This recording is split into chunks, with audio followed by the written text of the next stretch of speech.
श्री गणेशाय नमः। ओम श्री गुरुवे नमः। आज की भागवत चर्चा स्वामी राम सुखदास जी के लेख प्रवचन भगवान आज ही मिल सकते हैं, इस पर आधारित है। सूरदास जी ने लिखा है, सबसो ऊंची प्रेम सगाई, दुर्योधन के मेवा त्यागे, साग बिदुर घर खाई, झूठे फल सबरी के खाए, बहुविधि स्वाद बताई। प्रेम के बस नृप सेवा कीन्ही, आप बने हरिनाई, राजसु यज्ञ युधिष्ठिर कीन्हो, तामे जूठ उठाई। प्रेम के बस पारथ रथ हाक्यो, भूली गए ठकुराई। ऐसी प्रीति भड़ी वृंदावन, गोपिन नाच नचाई। सूर कुर इह लायक नाही, कहां लगी करो बड़ाई। परमात्मा प्राप्ति बहुत सुगम है, इतना सुगम दूसरा कोई काम नहीं है, परंतु केवल परमात्मा के प्रति प्रेम रहे, कोई दूसरी चाहना न रहे। जैसे परमात्मा अनन्य है, ऐसे ही उनकी चाहना भी अनन्य होना चाहिए। परमात्मा की प्राप्ति अनन्य इच्छा मात्र से होती है, इसमें उद्योग और प्रारब्ध की जरूरत नहीं है। मनुष्य शरीर परमात्मा की प्राप्ति के लिए ही मिला है। अपनी प्राप्ति का उद्देश्य रखकर ही भगवान ने हमारे को मनुष्य शरीर दिया है। उनकी प्राप्ति के लिए उत्कट इच्छा, उनसे अनन्य प्रेम होना चाहिए।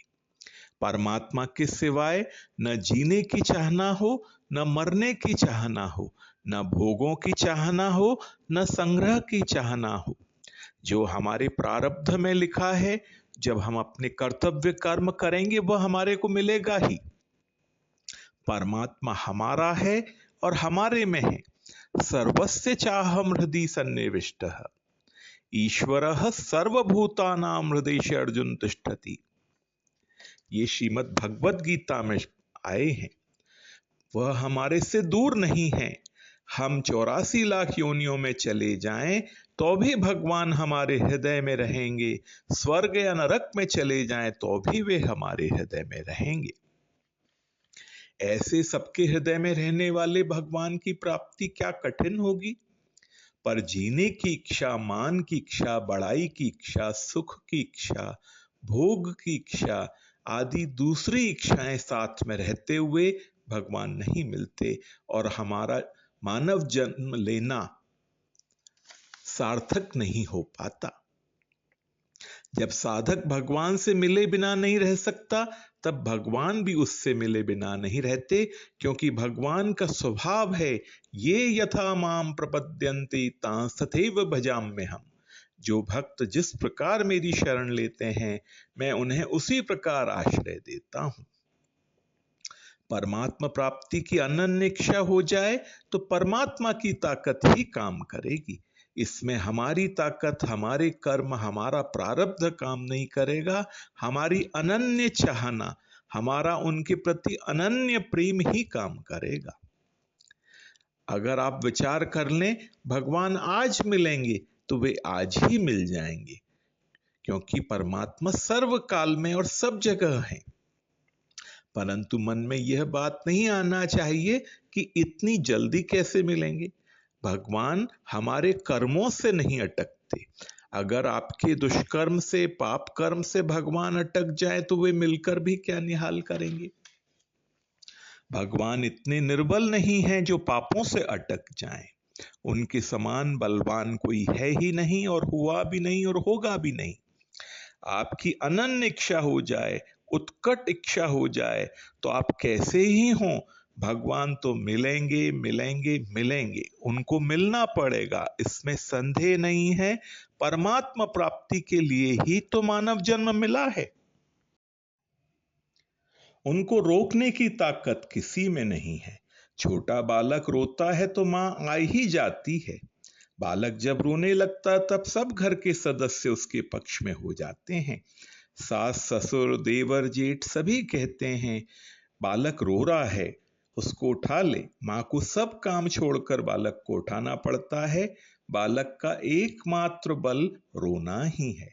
बालानाम रोदनम बलम। रोने में बड़ी ताकत है। आप सच्चे हृदय से व्याकुल होकर भगवान के लिए रोने लग जाओ कि हे प्रभु, इतने जन्म बीत गए, मैं जन्म मरण के चक्र में पड़ा हुआ हूँ, बार बार जन्म लेता हूँ, बार बार कर्म करता हूँ, बार बार मरता हूँ। मुझे इस चक्र से बाहर निकालो और अपना प्रेम दो, जिससे मेरा मानव जीवन लेना सार्थक हो जाए। तो भगवान भी आपके लिए रोने लग जाएंगे। जितने भगवान के भक्त हुए हैं, संत महात्मा हुए हैं, वे सब के सब आपके पक्ष में हो जाएंगे और भगवान को उल्हाना देंगे कि आप मिलते क्यों नहीं हो। वास्तव में भगवान मिले हुए ही हैं, आपकी सांसारिक इच्छा ही उनको रोक रही है। अगर आप भगवान के लिए सच्चे मन से व्याकुल हो जाओ तो भगवान भी व्याकुल हो जाएंगे। बालक सच्चा रोता है या झूठा, यह माँ ही समझती है। बालक के आंसू तो आए नहीं, केवल ऊ करता है, तो माँ समझ लेती है यह ठगाई करता है। अगर बालक सच्चाई से रो पड़े, उसकी सांस ऊंचे चढ़ जाए, तो माँ सब काम भूल जाएगी और चट उसको उठा लेगी। आप सत्संग करते हो तो लाभ जरूर होगा, विचार करोगे उतना लाभ होगा, इसमें संदेह नहीं है, परंतु परमात्मा की प्राप्ति में देर लग जाएगी, कई जन्म लग जाएंगे। अगर उनकी प्राप्ति की जोरदार अनन्य इच्छा हो जाए, उनसे नाता जोड़ करके उनसे प्रियता हो जाए, उनमें अपनापन हो जाए, तो भगवान को आना ही पड़ेगा। भगवान की ताकत ही नहीं कि वे मिले बिना रह जाएं। इसलिए हे नाथ, हे मेरे नाथ कहते हुए उन्हें सच्चे हृदय से उनको पुकारो। सच्चे हृदय से प्रार्थना जब भक्त सच्चा गाए है, तो भक्त वत्सल कान में वह पहुंच झट ही जाए। भक्त सच्चे हृदय से प्रार्थना करता है तो भगवान को आना ही पड़ता है। किसी की ताकत नहीं जो भगवान को रोक दे।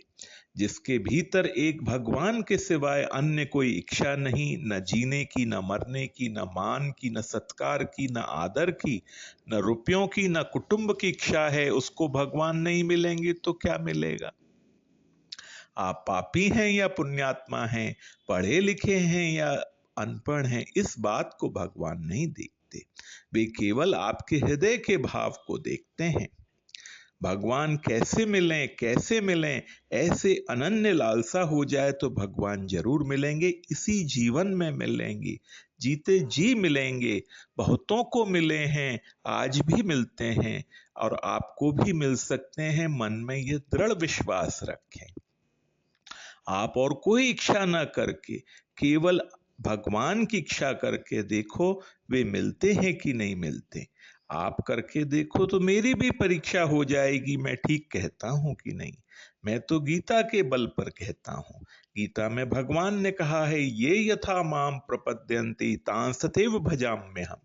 ये श्रीमद् भगवत गीता के 4 अध्याय के 11वें श्लोक में आया है। जो भक्त जिस प्रकार मेरी शरण लेते हैं, मैं उन्हें उसी प्रकार आश्रय देता हूं। हम भगवान के बिना रोते हैं तो भगवान भी हमारे बिना रोने लग जाएंगे। भगवान के समान सुलभ कोई है ही नहीं। श्रीमद् भगवत गीता के 8वें अध्याय में आया है, अनन्य चेताः सततम यो माम स्मृति नित्यशः तस्याहम सुलभः पार्थ नित्य युक्तस्य योगिनः। हे प्रथानंदन, अनन्य चित्त वाला जो मनुष्य मेरा नित्य निरंतर स्मरण करता है, उस नित्य निरंतर मुझ में लगे हुए योगी के लिए मैं सुलभ हूं, अर्थात उसको सुलभता से प्राप्त हो जाता हूं। भगवान के भक्त तो सब जगह नहीं मिलते, पर भगवान सब जगह है। भक्त जहां भी निश्चय कर लेता है, भगवान वहीं प्रकट हो जाते हैं। प्रहलाद जी के लिए भगवान खंबे में से प्रकट हो गए। प्रेम बदो प्रहलादई को जिन पाहन ते परमेश्वरु काड़े। जो एक भगवान के सिवा कुछ नहीं चाहता, उसको भगवान सबसे पहले मिलते हैं, क्योंकि वह भगवान को अधिक प्रिय है। वह भक्त एक भगवान के सिवाय अन्य किसी को अपना नहीं मानता। वह भगवान के लिए दुखी होता है तो भगवान से उसका दुख सहा नहीं जाता। भगवान हमारी अनंत जन्मों की मां है। वे भक्त की उपेक्षा नहीं कर सकते। भक्त को वे अपना मुकुटमणि मानते हैं। मैं तो हूं भक्तन को दास, भगत मेरे मुकुटमणि। भक्तों का काम करने के लिए भगवान हरदम तैयार रहते हैं। जैसे बच्चा माँ के बिना नहीं रह सकता और माँ बच्चे के बिना नहीं रह सकती, ऐसे ही भक्त भगवान के बिना नहीं रह सकता और भगवान भक्त के बिना नहीं रह सकते। आज की भगवत चर्चा इतनी ही। ओम श्री गुरुवे नमः।